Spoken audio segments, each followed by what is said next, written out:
Hey there, and welcome to This Explainer. Go ahead and grab your coffee or, maybe something a little stronger, because let's be real, you might just need it. If you're a parent right now navigating that wildly complex, beautiful, and sometimes just totally chaotic reality of blending families, you are exactly in the right place. So let's just dive right in, shall we? Today, we're focusing on a very specific chapter of this journey, navigating the teen years. Look, blending families is a profound experience, but doing it with older children, that brings a completely unique set of challenges and triumphs. We're going to explore the real magic of blending families with teenagers, step by step.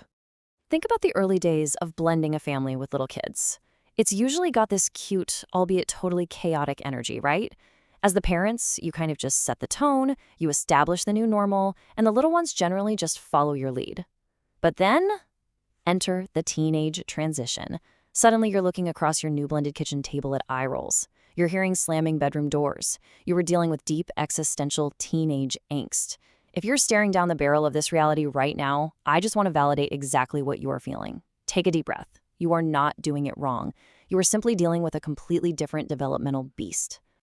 So we've put together a bit of a survival roadmap for you today. We're going to dive deep into the teenage mind to figure out what's really going on during this transition phase and why it's just a totally different ballgame entirely.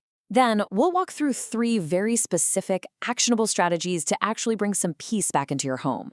Shifting to mentoring, respecting their private space, and mastering the art of the pivot. And finally, we'll wrap up by talking about what it truly means to play the long game here. All right, let's get into it. Let's start by looking at this teenage transition phase. I want to tell you something right out of the gate, and I really hope you hear this. If you're feeling completely overwhelmed right now, it simply means you're in a transitional phase. It absolutely does not mean you're failing. We've got to make a massive paradigm shift here.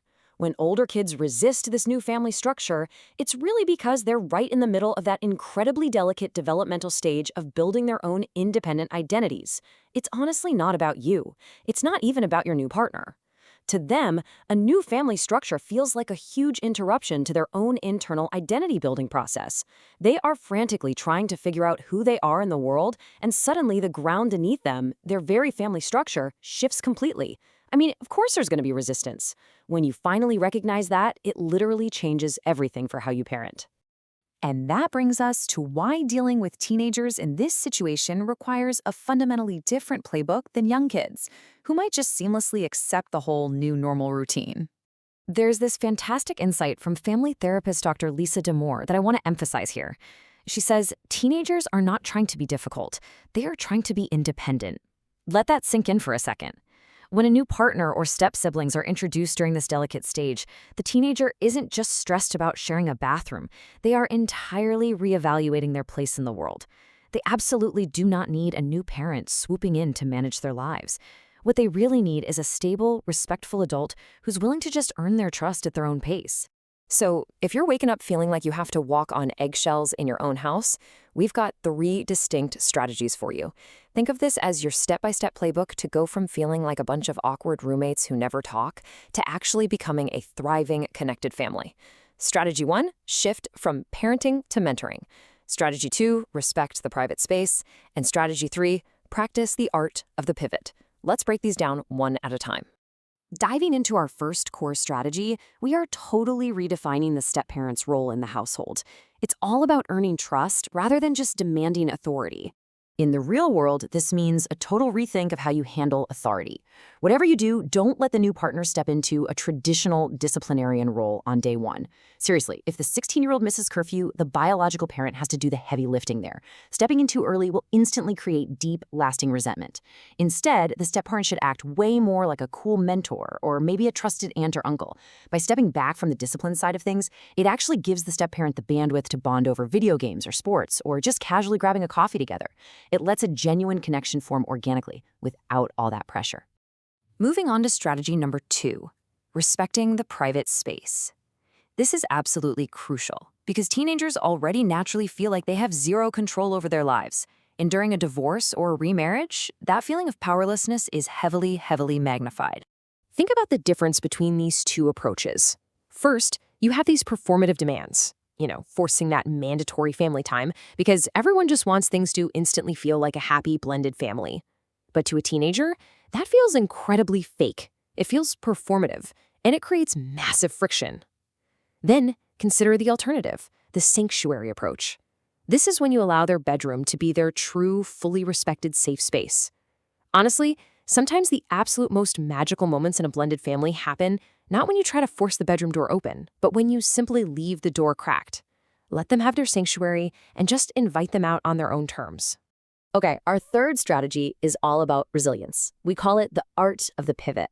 And I want to reassure you right now, there are going to be awkward dinners. There will absolutely be rejected weekend hikes. You cannot take it personally. There's a really powerful little phrase I want you to remember: connection before correction. When your stepchild turns down that big, formal family outing, you've got to practice the art of the pivot. If they just aren't ready for a big, intense family gathering, suggest a smaller, super low-pressure activity instead. Pivot away from the pressure. Connection always has to come first. If you pivot and just focus on building a low-stakes connection, they are so much more likely to eventually drop their guard. Finally, we need to talk about playing the long game, because we really need to ground ourselves in the reality of what successful blending actually looks like when all is said and done. Blending a family with older kids is absolutely not about creating an instant Brady Bunch harmony where everyone's singing together in the living room by day 2. It's about building a dynamic that is totally unique, mature, and deeply respectful.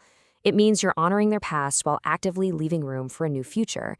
And to do this day in and day out, you're going to need 3 core tools: extreme patience, a good sense of humor so you can just laugh off the awkwardness, and most importantly, the willingness to listen far, far more than you speak. So I want to leave you with a final thought to really chew on. Are you trying to force an instant Brady Bunch, or are you actually willing to play the long game? It's a huge question we all have to ask ourselves when we step into this journey. If you're currently blending a family with teenagers, I'd absolutely love for you to reflect on your own expectations. What's been your biggest aha moment so far? Or maybe your biggest hurdle? Because truly, understanding the magic of the long game changes the whole shebang. Thank you so much for joining me for this explainer. Keep practicing that patience, keep leaving that door just a little bit cracked, and I will see you next time.